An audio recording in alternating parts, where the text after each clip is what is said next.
140 നിയമസഭാ മണ്ഡലങ്ങളെ കുറിച്ച് news one Kerala ചർച്ച ചെയ്തുകൊണ്ടിരിക്കുകയാണ്. ഇന്ന് നമ്മൾ തിരൂർ മണ്ഡലത്തിന്റെ രാഷ്ട്രീയ പശ്ചാത്തലങ്ങൾ, അവിടുത്തെ വലിയ സാധ്യതകളെല്ലാമാണ് വിലയിരുത്തുന്നത്. തിരൂരിനെ സംബന്ധിച്ചിടത്തോളം പറയുകയാണെങ്കിൽ ഐക്യജനാധിപത്യ മുന്നണിയുടെ ശക്തി കേന്ദ്രമായിരുന്നു ഈ തിരൂര്, പ്രത്യേകിച്ച് മുസ്ലിം ലീഗിന് അല്ലെ ആയിരുന്നു എന്ന് പറയുന്നിടത്ത് എന്തെങ്കിലും വിയോജിപ്പ് താങ്കൾക്ക് പ്രകടിപ്പിക്കാനുണ്ടോ? ഇതുവരെ ഉണ്ടായിരുന്നു. ഈ 15 നിയമസഭാ ഇലക്ഷൻ അവിടെ നടന്നിട്ടുണ്ട്. ആ 15 നിയമസഭാ ഇലക്ഷനിൽ ഒരു പ്രാവശ്യം മാത്രമാണ് അവിടെ ഒന്ന് എന്താ പറയാ പതറിപ്പോയത് എന്ന് പറയാം ഐക്യജനാധിപത്യ മുന്നണിക്ക്.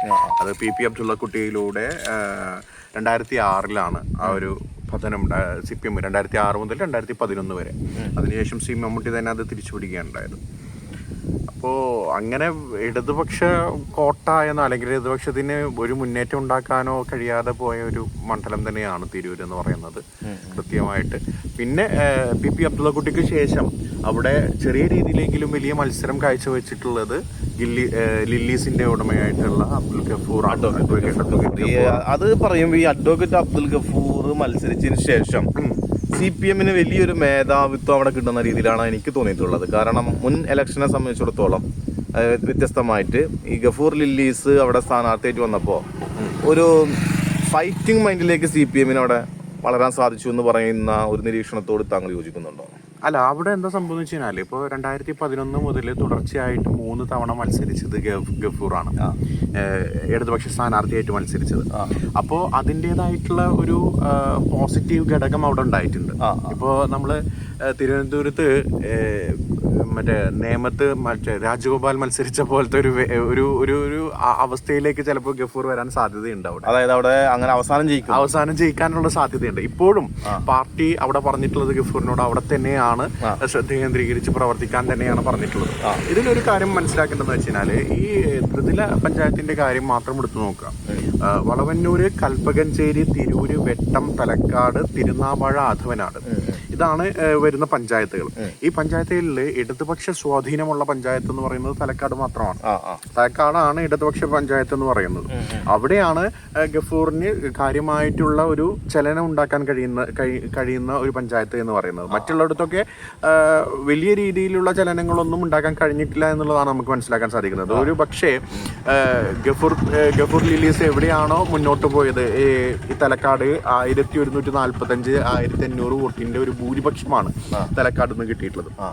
പക്ഷേ നേരെ മറിച്ച് 2021 നിൽക്കുമ്പോൾ മാറ്റമുണ്ട്, വലിയ രീതിയിലുള്ള മാറ്റമുണ്ട്. കാരണം കുറുക്കോളി മൊയ്തീനെ സംബന്ധിച്ചിടത്തോളം 82,314 വോട്ടാണ് IUML സ്ഥാനാർത്ഥിയായിട്ടുള്ള ഈ കുറുക്കോളി മൊയ്തീൻ എന്ന് പറയുമ്പോൾ അദ്ദേഹത്തിന്റെ വ്യക്തിത്വം അത് തന്നെയാണ്. എന്ന് വെച്ചാല് കുറുക്കോളി മൊയ്തീനെ സ്ഥാനാർത്ഥിത്വം കൊടുത്തു എന്ന് പറയുന്നതും അദ്ദേഹത്തിന് സീറ്റ് ലഭിച്ചു എന്ന് പറയുന്നതും പഴയകാല മുസ്ലിം ലീഗുകാർക്കൊക്കെ ഭയങ്കര ആവേശത്തോടെയാണ് അവരത് കണ്ടത്, അവരത് ഏറ്റുവാങ്ങിയത്. കാരണം ഒരു സാധാരണക്കാരനായിട്ടുള്ള ഒരു മനുഷ്യൻ, അത്രയും സാധാരണക്കാരായിട്ടുള്ള ജനങ്ങളോട് അടുത്ത് നിൽക്കുന്ന ഒരു മനുഷ്യൻ, അങ്ങനത്തെ ഒരാൾക്ക് മുസ്ലിം ലീഗിലേക്ക് മുസ്ലിം ലീഗിന്റെ സ്ഥാനാർത്ഥിത്വം കൊടുക്കുകയും അതിനെ വിജയിപ്പിക്കാൻ വേണ്ടിക്കൊണ്ട് കിണഞ്ഞു പരിശ്രമിക്കുകയും സി മമ്മൂട്ടി തന്നെയാണ് നേതൃത്വം കൊടുത്തത്.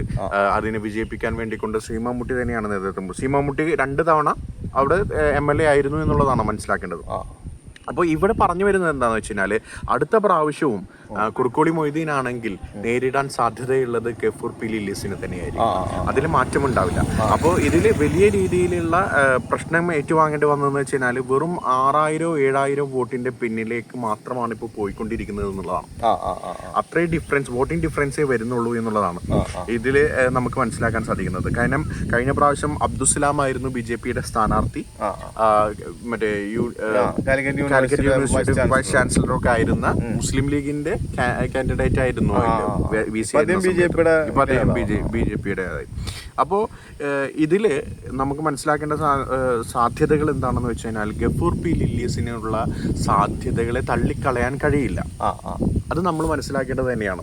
ഗഫൂർ പി ലില്ലീസ് എനിക്ക് തോന്നണത് ഓരോ ഇലക്ഷനിലും പരാജയപ്പെടുമ്പോഴും അത് അവിടെ നിന്ന് പിൻവാങ്ങുന്നില്ല. അല്ല, വോട്ടിംഗ് ഗ്രാജുവലി ഉയർത്തിയിട്ടുണ്ട്. അദ്ദേഹത്തിന്റെ വോട്ടിംഗ് ശരാശരി ഗ്രാജുവലി ഉയർത്തി പോയിട്ടുണ്ട്. അതിപ്പോ 2011 സി മമ്മൂട്ടിക്ക് കിട്ടിയിട്ടുള്ള വോട്ട് എന്ന് പറയുന്നത് 69,305 വോട്ടാണ്. അപ്പോൾ അവിടെ മത്സരിച്ചത് PP അബ്ദുള്ളക്കുട്ടിയാണ്. PP അബ്ദുള്ളക്കുട്ടി 2006 മുതൽ 2011 വരെ അവിടുത്തെ MLA ആയിരുന്നു. ആ MLA ആയിട്ടുള്ള PP അബ്ദുള്ളക്കുട്ടിക്ക് 45,739 വോട്ട് അപ്പോൾ 54.85% ഭൂരിപക്ഷത്തോട് 84 വോട്ടിംഗ് പെർസെന്റേജ് ആര് കിട്ടിയിട്ടുണ്ട്? സി മമ്മൂട്ടി കിട്ടിയിട്ടുണ്ട്. വെറും 36% മാത്രമാണ് പി അബ്ദുള്ള കുട്ടി കിട്ടിയിട്ടുള്ളത്. അത് 2016 എത്തി നിൽക്കുമ്പോൾ ഗഫൂർ പി ലീലീസിനെ കിട്ടുന്നതെന്ന് പറഞ്ഞു കഴിഞ്ഞാൽ 8%. 52 ഉണ്ടായിരുന്ന ഇതിൽ നിന്ന് 46 സി മമ്മൂട്ടി കൂപ്പുത്തുകയാണ്.